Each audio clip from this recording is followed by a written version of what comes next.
Hi friends, today we'll be studying about the endocrine system, which is the second most important system which helps animals coordinate their actions.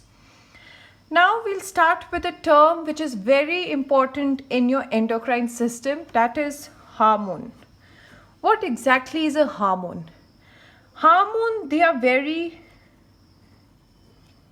small particles with small molecular weight.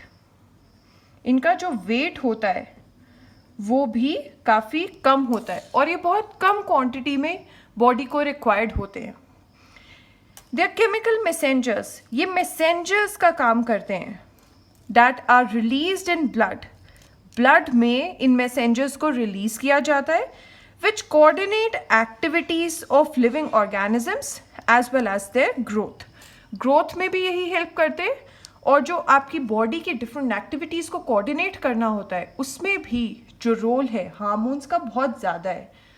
अब hormones का आपके nervous system के ऊपर क्या advantage है? Nervous system जो आपका action create करता है वो एक स्पेसिफिक आपके पार्ट ऑफ बॉडी पे क्रिएट करेगा, बट जब हार्मोन रिलीज होता है तो वो काफ़ी बड़े एरिया को अफेक्ट करता है और रिस्पॉन्स जनरेट करता है. Now what is gland? ये भी हम बहुत कॉमनली जब हम एंडोक्राइन सिस्टम पढ़ते हैं तो हम पढ़ेंगे कि ये डिफरेंट टाइप का ग्लैंड है. पिट्यूटरी ग्लैंड है हमारे पास, वी हैव थायराइड ग्लैंड, ऐसे हमारे पास डिफरेंट ग्लैंड्स आते हैं. But what exactly is a gland? Gland is an organ or a group of cells that synthesizes substances which are hormones. जो hormones को group of cells या organs हैं जो synthesize करते हैं hormones, उनको हम क्या बोलते हैं? We call them as gland. Now glands can be of two types. The first one being your endocrine gland and the second one being your exocrine gland. Endocrine glands क्या होते हैं? They release hormones in bloodstream directly. ये जो hormones बनाते हैं उनको ये directly blood stream में सिक्रीट कर देते हैं. If you look at this diagram of endocrine gland, this is the blood stream. यहाँ आपका ब्लड फ्लो कर रहा है, ये आपकी ब्लड वेसल है और ये जो बीच में ग्रुप ऑफ सेल्स है this is your endocrine gland.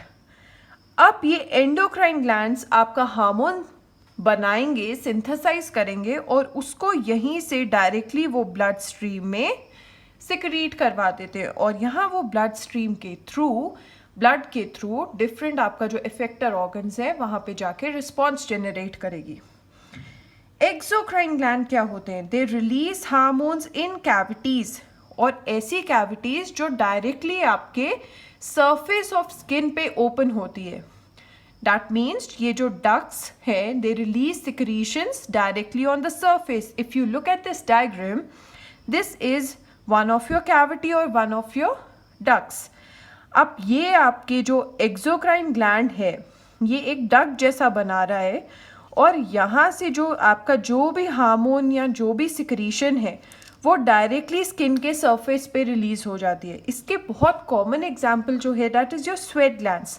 आपका स्वेट आप देखेंगे कि डायरेक्टली आपकी स्किन पे रिलीज होता है, तो that is a kind of exocrine secretion. Similarly you have your tear glands. जब आप रोते हैं तब भी आपके स्किन सरफेस पे ही सिक्रीशन होता है टेयर्स का. Similarly milk coming out of your memory glands, that is also exocrine secretion. एक एडिशनल इन्फॉर्मेशन मैं यहाँ पे आपको देना चाहूँगी कि आपकी बॉडी का जो सबसे लार्जेस्ट ग्लैंड है दैट इज लिवर. लिवर जो है वो अपनी सिक्रीशंस कहाँ पे स्टोर करता है? गॉल ब्लैडर में. गॉल ब्लैडर में स्टोर करता है. And I want you to comment down below कि लिवर एक्चुअली क्या सिक्रीट करता है जो वो गॉल ब्लैडर में स्टोर करते हैं. What is that one chemical substance और you can call it as hormone जो वो सिक्रीट करता है? उसकी लिवर की क्या ऐसी सिक्रीशन है जिसको वो गॉल ब्लैडर में स्टोर करता है? I want everyone to comment about it below. Now we'll study about the endocrine system in humans. Humans में हमारे पास डिफरेंट डिफरेंट ग्लैंड्स प्रेजेंट हैं आपके एंडोक्राइन सिस्टम में. You have hypothalamus in brain. Pituitary is also present in brain.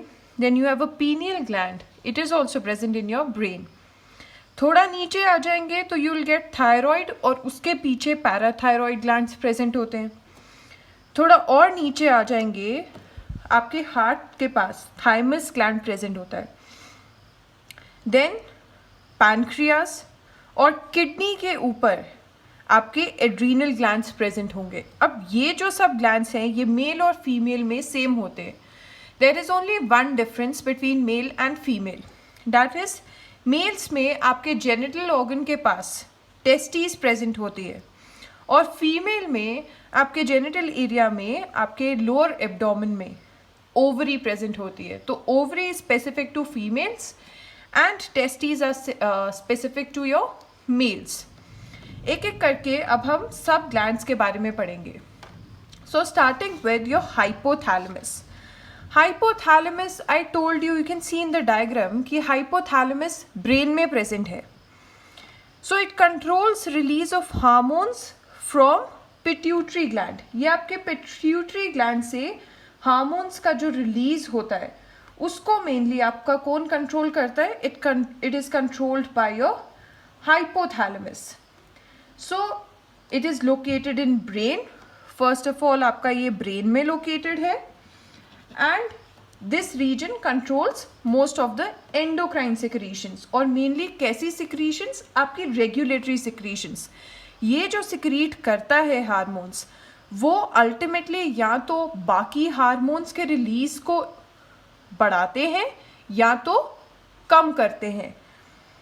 Now coming to the next and one of the most important glands in endocrine system, that is your pituitary gland. Now pituitary gland is also called as master gland of body. It is located in your mid brain. कहाँ पे located होता है? Mid brain में. हमने पढ़ा था brain के 3 areas है, your forebrain, mid brain and hind brain. तो ये आपके mid brain में located होता है. It regulates your growth and development and also produces your growth hormones. ये mostly आपके कौन से hormones produce करता है? Growth hormones. और हम इसको master gland क्यों बोलते हैं? It is called as master gland because it controls many different processes in the body.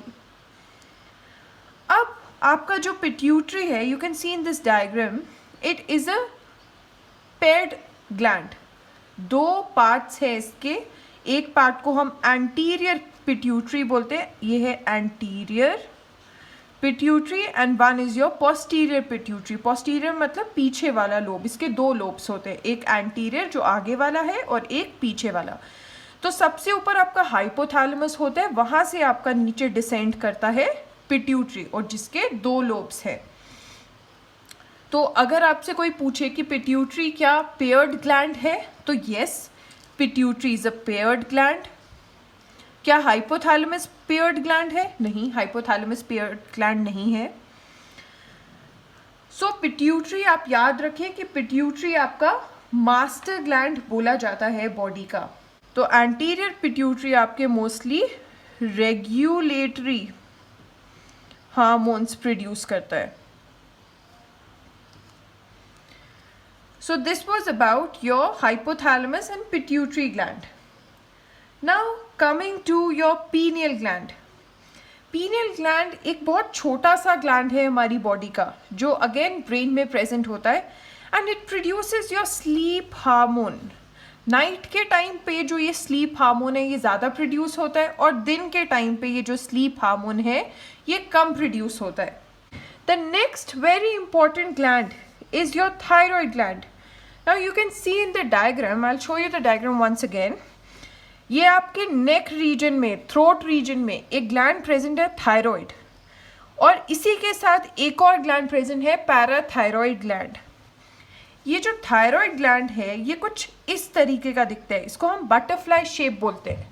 आपका थायराइड ग्लैंड जो है it has a butterfly shape और ये जो 4 मैंने यहाँ पे सर्कल्स ड्रॉ किए हैं ये आपके पैराथायरॉइड ग्लैंड है. पैराथायरॉइड ग्लैंड जो आपका थायराइड ग्लैंड है उसकी बैक साइड पे प्रेजेंट होते हैं ऐसे छोटे छोटे 4 ग्लैंड्स, जिनको हम पैराथायरॉयड ग्लैंड होते हैं. Now what is the function of your thyroid gland?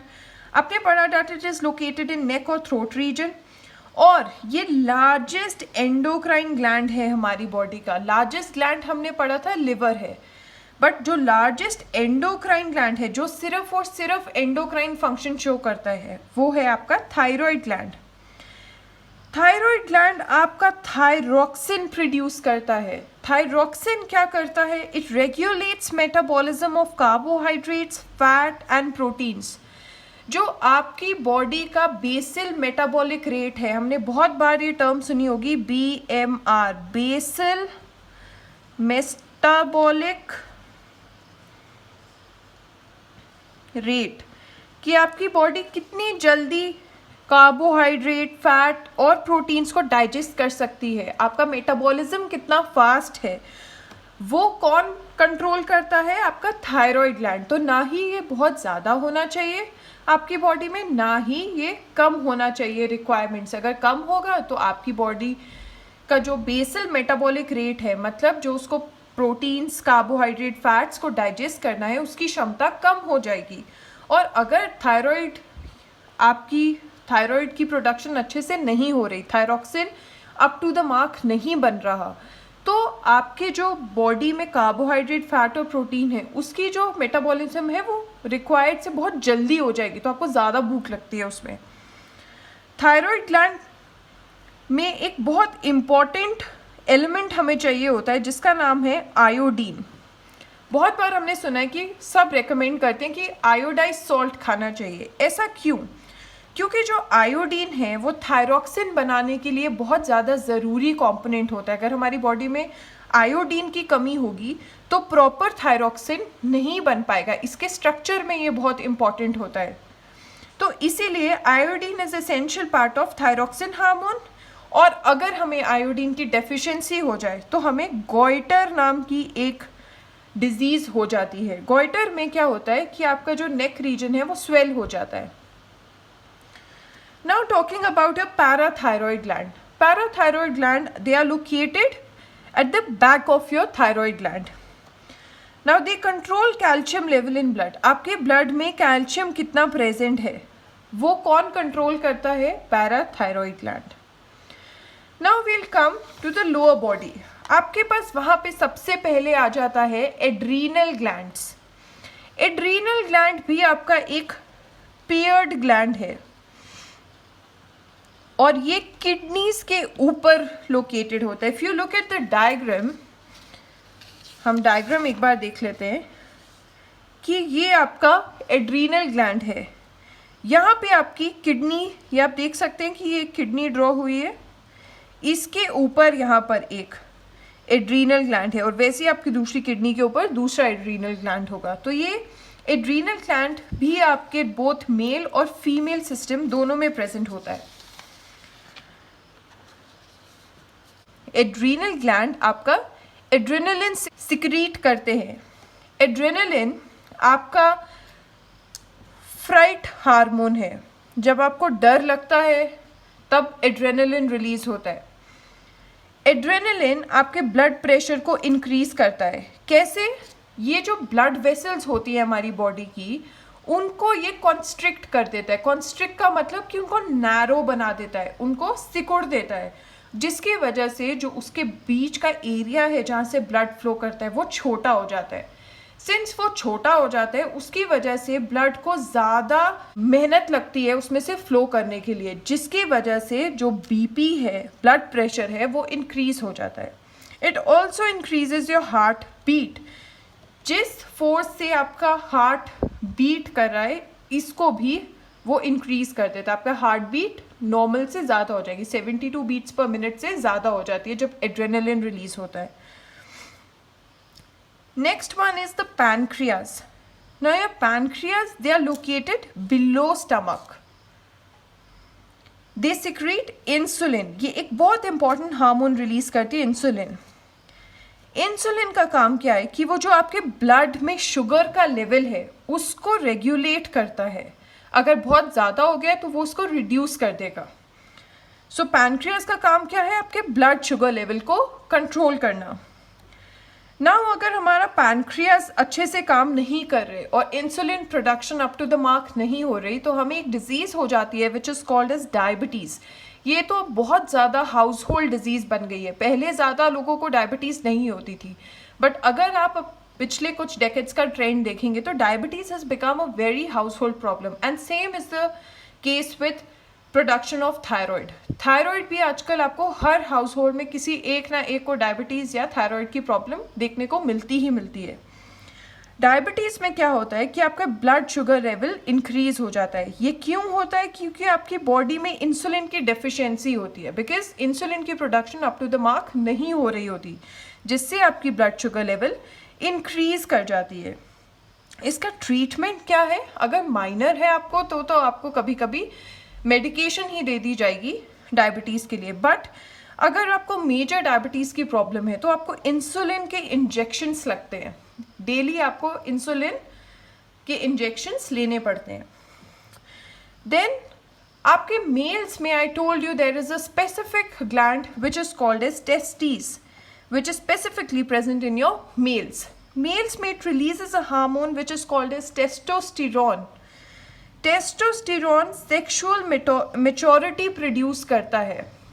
आपके स्पर्म्स प्रोड्यूस करने में भी ये हेल्प करता है, स्पर्म्स को मेच्योर करने में भी ये हेल्प करता है, जो आपके मेल गैमीट्स हैं। And it also produces sexual maturity, जैसे कि मस्कुलर ग्रोथ होना शुरू हो जाती है, मसल्स बनना शुरू हो जाती है बॉयज़ में, उनकी वॉइस डीपन हो जाती है, एक्सिलरी हेयर आ जाते हैं, जैसे दाढ़ी मूछ आना। This is your axillary hair growth. ये किसकी वजह से होती है? आप जब एडोलेसेंस में जाते हैं तो आपकी बॉडी टेस्टोस्टेरोन प्रोड्यूस करती है। और सिमिलरली हमारा फीमेल्स में एक स्पेसिफिक ऑर्गन प्रेजेंट है, दैट इज योर ओवरी। आपके ओवरी एस्ट्रोजन नाम का एक हार्मोन रिलीज करता है। ये आपको अगेन सेक्सुअल मैच्योरिटी देता है, कि जो पिच है वॉइस की फीमेल्स में वो इंक्रीज हो जाती है, increase in pitch of voice. Then और क्या आपको देखने के मिलता है? ये इनफैक्ट आपके एग की प्रोडक्शन में भी हेल्प करता है। एस्ट्रोजन जो एग की मैच्योरिटी है, रिलीज है एग का, उसमें भी हेल्प करता है। एग आपका फीमेल गैमीट है। So this was about different endocrine glands in humans. अब ये जो आपने देखा कि हार्मोन रिलीज हो रहा है, हमें किसी हार्मोन की ब्लड में क्वांटिटी इंक्रीज करनी है, किसी की डिक्रीज करनी है, और अगर माइन्यूट चेंजेस भी आ रहे हैं तो हमें बॉडी में बहुत बड़े बड़े रिस्पॉन्सेज देखने को मिलते हैं। तो ये जो सब हार्मोन्स हैं, ये एक स्पेसिफिक मैकेनिज्म कंट्रोल करता है, जिसको हम फीडबैक मैकेनिज्म बोलते हैं। Now what is your feedback mechanism? कि ये इंश्योर करता है कि hormones are secreted in precise quantity, it should be release in precise quantity, एक स्पेसिफिक क्वांटिटी में रिलीज होने चाहिए, बिकॉज हार्मोन्स जो हैं वो ऑलरेडी बहुत ज़्यादा माइन्यूट क्वांटिटी में रिलीज होते हैं, बहुत कम रिलीज होते हैं। बट जो उनकी कम भी क्वांटिटी है, वो भी अगर ऊपर नीचे थोड़ी भी हो जाए तो उससे बहुत बड़े बड़े चेंजेस हमारी बॉडी में आते हैं, और वही डिफरेंट डिफरेंट डिजीजेस कॉज करते हैं। And it should be release at the right time. So आपका फीडबैक मैकेनिज्म क्या करता है? हम ब्लड शुगर लेवल को कंट्रोल करने की एग्जाम्पल से इसको समझने की कोशिश करेंगे। एग्जाम्पल कि आपके ब्लड में शुगर लेवल इंक्रीज हो गई है, आपके ब्लड में शुगर लेवल इंक्रीज हो गई है। नाउ अब ये क्या होगा? आपका पैनक्रियास रिस्पॉन्सिबल है, क्योंकि वो इंसुलिन प्रोड्यूस करता है, तो हमें आपके पैनक्रियास को एक्टिवेट करना है। सो दस आपके पैनक्रियास के सेल्स ये आपके इंक्रीज इन ब्लड शुगर को डिटेक्ट करते हैं, एंड फाइनली वो इंसुलिन को प्रोड्यूस करेंगे, because insulin decreases the quantity of blood sugar level. जो आपके शुगर है ब्लड में, उसकी क्वांटिटी को इंसुलिन रेगुलेट करता है, एंड फाइनली आपके ब्लड में शुगर लेवल फॉल कर जाएगी, कम हो जाएगी, बिकॉज इंसुलिन प्रोड्यूस हो गया है। वो जो आपके ब्लड में एक्स्ट्रा शुगर है उसको ग्लाइकोजन के फॉर्म में वो बॉडी में स्टोर कर देगा, एंड फाइनली आपकी बॉडी अल्टीमेटली सिक्रीट करना बंद कर देती है इंसुलिन, जब ब्लड शुगर लेवल नॉर्मल हो जाती है। अब ये बंद कैसे हो जाती है इंसुलिन की सिक्रीशन जब नॉर्मल शुगर लेवल आ जाता है ब्लड में? दिस इज़ बिकॉज कि जब इंसुलिन सिंथेसाइज हुआ और उसने बॉडी ब्लड में शुगर लेवल को डिक्रीज कर दिया, तो एक सिग्नल वापस पैनक्रिया को भेजा जाता है जिसको हम फीडबैक सिग्नल बोलते हैं। ये फीडबैक सिग्नल वापस पैनक्रिया को भेजा जाता है जब शुगर लेवल नॉर्मल हो जाता है। इस फीडबैक सिग्नल की वजह से जो पैनक्रियास हैं वो इंसुलिन की सिक्रीशन को स्टॉप कर देते हैं। इसका रिस्पॉन्स सिग्नल क्या आता है फिर हमें कि इंसुलिन की सिक्रीशन बंद हो जाती है। क्यों? क्योंकि ब्लड शुगर लेवल था वो अब नॉर्मल आ गया है, तो हमें अब इंसुलिन की कोई ज़रूरत नहीं। तो इसीलिए इंसुलिन की सिक्रीशन इस फीडबैक सिग्नल की वजह से बंद हो जाती है। Now I have a question for you. I want all of you to comment down below what is the right answer of this. And in our next video, I'll tell you was your answer right or not. So the question for you is, which of the following endocrine glands does not exist in pairs? जो exist नहीं करता pair में. Is that testes or adrenal gland or pituitary gland or ovary? So this was about the endocrine system in animals, specifically humans. In our next video, we'll be studying about the coordination in plants and we'll be completing this chapter. And if you like my video, then please subscribe to my channel and please share it with as much people as you can so that my intention of spreading free education to all the science lovers, it reaches to everyone. So please share it with your friends and family. Till then, keep learning. Bye guys.